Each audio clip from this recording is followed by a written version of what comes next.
All the characters in the story are over 18 years old. I've always liked cars. Even at school, I dreamed of growing up and buying myself a car. However, probably all men dream about it. And many women too. Of course, when I grew up, I realized my dream. I bought myself an old and inexpensive, but quite usable car. Of course, I wanted more. But as an adult, I began to realize that a cool car is not the most important thing in life. I had money, but it always went to something else. At first, I saved up for an apartment. Then he got married, had a daughter, and even more necessary expenses. I serviced the car well, but I didn't drive very often, so it didn't have any serious breakdowns. I've been driving it all these years. My wife sometimes said that our car was not very good. But when I suggested postponing another purchase like a new TV or a fur coat, it immediately turned out that the car was quite normal and you could still drive it. Then disagreements with my wife began to escalate, and eventually we divorced. Now it seems like I could put everything aside and change the car. Of course, I really wanted that.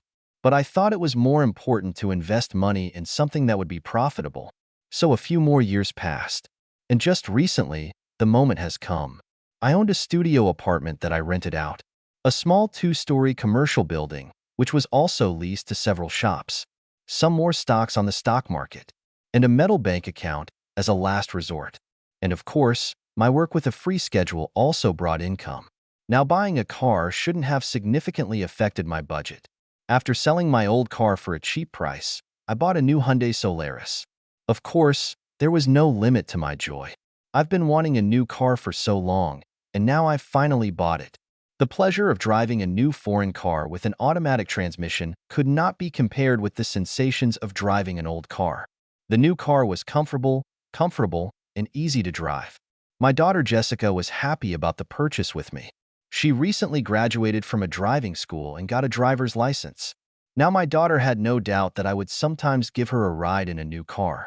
And of course, she was right. I didn't deny her much at all. After all, my beloved and only daughter. Even when she was little, I didn't really scold her for her pranks. But Mom was much more strict. She could spank sometimes. Not to mention scolding. Swearing is generally an ex-wife who loves it very much. Maybe that's why my daughter spent a lot of time with me even after the divorce. My wife tried to forbid her, but my daughter ran away to me anyway. When my wife and I divorced, my daughter was still in the 7th grade. It's been a long time since then. Jessica graduated from high school and went to college. At the time when all this happened, she was already in her 2nd year. She spent most of her time in the dorm or at my place, and she rarely appeared at her mother's. She said she didn't like constant moralizing. I helped her study at a driving school. We studied the rules of the road together. I explained some difficult points. In an old car, he sometimes let her try to drive somewhere on empty country roads.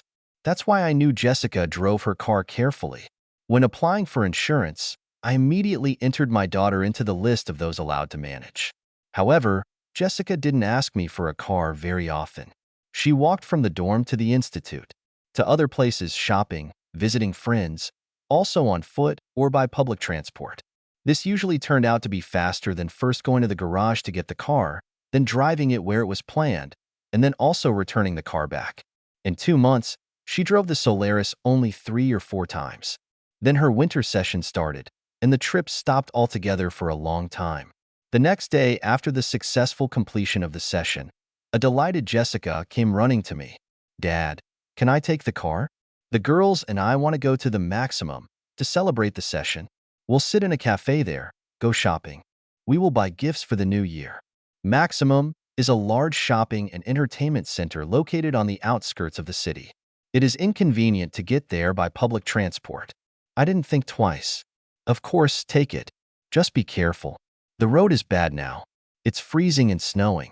There seems to be no ice, but in the cold the snow rolls down heavily and the road becomes very slippery. And drivers don't think about it and drive fast. So, slowly, take your time. Don't overtake anyone. You will definitely not be late for your Maximum. It works until night. Okay, Dad. I'm being careful. Well, make sure everyone buckles up there. Well, you know. And call me when you get there. Oh yeah, definitely. Jessica took the keys and flew away. I thought she didn't seem to have listened very carefully to my advice. There's nothing to be done. Children often consider their parents' worries to be nonsense. However, the brakes on the car are good, the wheels with spikes are new, and my daughter doesn't seem to be inclined to drive fast. So everything will probably be fine. Having thought so, I went about my business. After a while, I felt a little anxious. It's been more than 2 hours, and still no call. Of course, there may be traffic jams on the roads, but it was too much to get there in 2 hours. Thinking that Jessica had simply forgotten to call, I dialed her number myself. But the phone was unavailable. That's when anxiety got the best of me. The best thing would have been to call her friends, but I didn't have their numbers. At first, I didn't know what to do at all, and just walked from corner to corner. Then I found the police reference number on the internet and called there. They replied that the roads are rubbish, but there are a lot of people driving, and now there are continuous accidents all around. Everyone crashes in a row. They don't seem to have a red Solaris with the specified number in their reports, but who knows? Inspectors are working tirelessly with wands. Maybe they haven't had time to transmit information about some kind of accident yet. Comforted, you can't say anything. I was about to take a taxi and go check the route when my phone rang. The number was unfamiliar. But when I picked up the phone, I heard Jessica's frightened voice. Dad, I crashed the car. At least she's alive, and that's fine. I bombarded her with questions. How are you? Are there any injuries? Did you call an ambulance? Did the doctors examine you? I'm fine. The doctors were watching. But here's the car. Fuck her, the car. We'll figure it out later. Where are you now? In the hospital, in the regional traumatology. They took us there just in case. But I'm fine, don't worry. Wait for me there. I'm going to take a taxi and pick you up. Sad Jessica was sitting alone on a bench in the hospital's emergency room. She seemed to look normal, not pale. Bruises are nowhere to be seen. She told me that the doctors had examined her. No serious injuries were found, only minor bruises. The car was taken to the emergency parking lot on a tow truck. My friends are fine too. They have already gone home. Then Jessica and I drove home. I bought ice cream at the store next to the house. I gave it to my daughter at home. Here, take this. As far as I remember, you used to really like this kind of ice cream. You're so upset. However, this had the opposite effect. Jessica began to cry. Between sobs, she told me, Dad, I know how much you wanted to buy yourself a new car. How long have you been saving up for it? And I broke it, and you didn't even have time to travel. I started stroking her hair and comforting her. The car is nothing. We'll buy a new one, even better. The main thing is that you're okay. Gradually, Jessica stopped crying and told me the details. At first, everything went well with them. She drove slowly and carefully. But after entering the bypass road, it became freer, and other cars drove faster.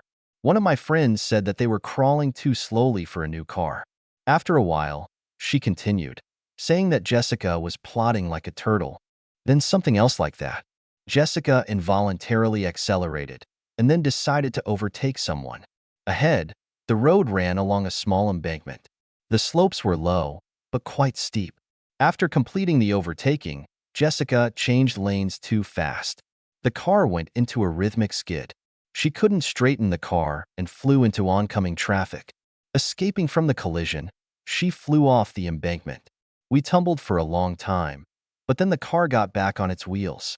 Due to the fact that everyone was strapped in and that there were large snowdrifts under the embankment, no one was seriously injured. Her phone tumbled with the car and broke apart. The drivers of other cars who came running helped them get out, called the police and doctors. The doctors examined everyone. The police drew up protocols. The hurried girlfriend refused to visit the hospital and quietly left. The second comforted as best she could. Jessica did not refuse, and she and her second friend were taken to the hospital by doctors. Neither of them was found to have serious injuries. My daughter's phone crashed. At a friend's place, he got lost and was never found. Some guy doctor helped them by giving them his phone to call. My friend went home after the call, and my daughter stayed in the hospital to wait for me. That's all, actually. I thought it was a sad story, but there was nothing unusual about it.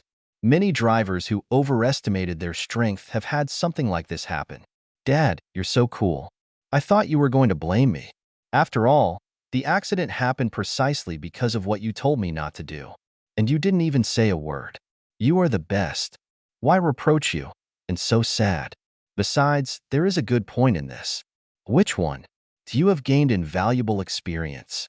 You'll drive much more carefully now, and you won't listen to stupid girlfriends. It costs more than a car. So don't be so upset. My daughter thought a little and said, when I finish my studies, I'll get a job. I'll work hard, earn a lot, and buy you the coolest car. I'll take you at your word. I smiled. She smiled too.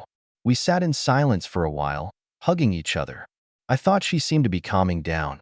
Leaving my daughter sitting on the couch, I went to cook dinner. When I started cooking, I thought that my relationship with my ex-wife was not the best. I didn't really want to get to know anyone else, and I didn't have time because of work. And Jessica is very beautiful. Petite, slender blonde with long hair, slim waist. I wonder if she has a regular boyfriend who she makes love to? She didn't tell me about it. Stop. What am I thinking about? She's my daughter. We have to stop. I concentrated on cooking. After dinner, we sat at our computers. I was sorting through my email. Jessica corresponded with her friends on social media. I don't remember how much time passed after that. Then she asked me to sit with her again. And we were hugging on the couch again. Jessica spoke softly. We've been chatting with Amanda on social media right now. She asked for forgiveness. Is this the friend who was in a hurry? Yes. She also said that her father swore for an hour when her phone was stolen. He said she was bad and it was her own fault. She says her father would probably kill her if she crashed his car. And you're so kind. Dad, I really want to give you something dear and beautiful so that you know how much I love you. But I don't have anything like that. If you weren't my dad, but just a man, then I would know how to show my love. I love you very much too. I replied. Okay, let's go to sleep. It's been a long time. Jessica went to her room, and I was lying in bed, tossing and turning and couldn't sleep.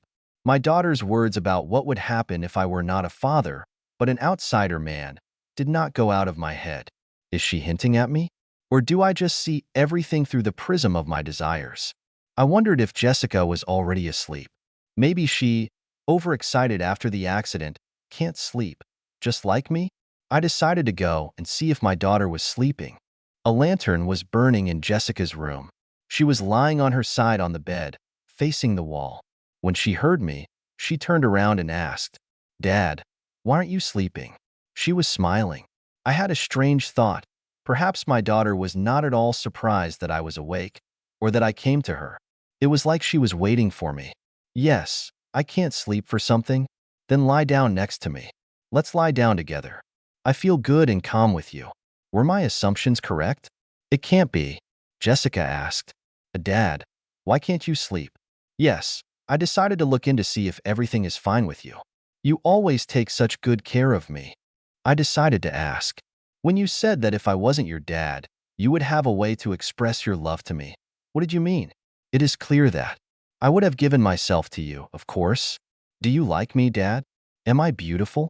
What kind of father will answer his daughter no to such questions, even if she is not beautiful? And Jessica is as beautiful as a model. You are very beautiful, and I really like you. And not only for me, but you are the most important man in my life. I wouldn't be here without you. Jessica turned her head to me and said, and you would like to? With me? After these words, we made love. In the morning, when I woke up, my daughter was no longer there. She was clinking dishes in the kitchen. There was a pleasant smell of something delicious all over the apartment. I quickly washed, dressed, and went to the table. There were hot cheesecakes on the table in a large plate. There was a mug of milk next to it. Jessica was sitting on a stool, looking at me and smiling. I've finally woken up. Good morning. Good morning. Wow, I fried some cheesecakes. When did you just get there? I got up early and made it. I know you love them, so I wanted to please you. Sit down and eat. Thank you. I sat down at the table and started eating cheesecakes. As always, they are wonderful. My daughter knows how to cook them the way I like. Jessica was sitting next to me and looking at me. When I finished eating, I asked her, have you eaten by yourself yet? Yeah. You seem to look more cheerful than yesterday. Is the depression gone? Of course it passed, Dad. You gave me such a powerful antidepressant yesterday. Yes, 2 more times. It was so cool. How about you? Was it good with me? Good is not the right word. It was just a fairy tale. The memories instantly awakened my desire, and we repeated it again. A couple of months have passed since then. I sold the car to dealers the very next day. I bought an inexpensive car for myself for the first time. Well, with my daughter, we live like husband and wife on their honeymoon. At one time, my conscience began to gnaw at me. How is it? My daughter needs to date guys, family, children, and all that. But when I told Jessica about it, she said, smiling, that the family and children would wait at least until graduation, that there are a lot of guys who want to date her. But for now, she wants to be alone with her dad. And my worries stopped.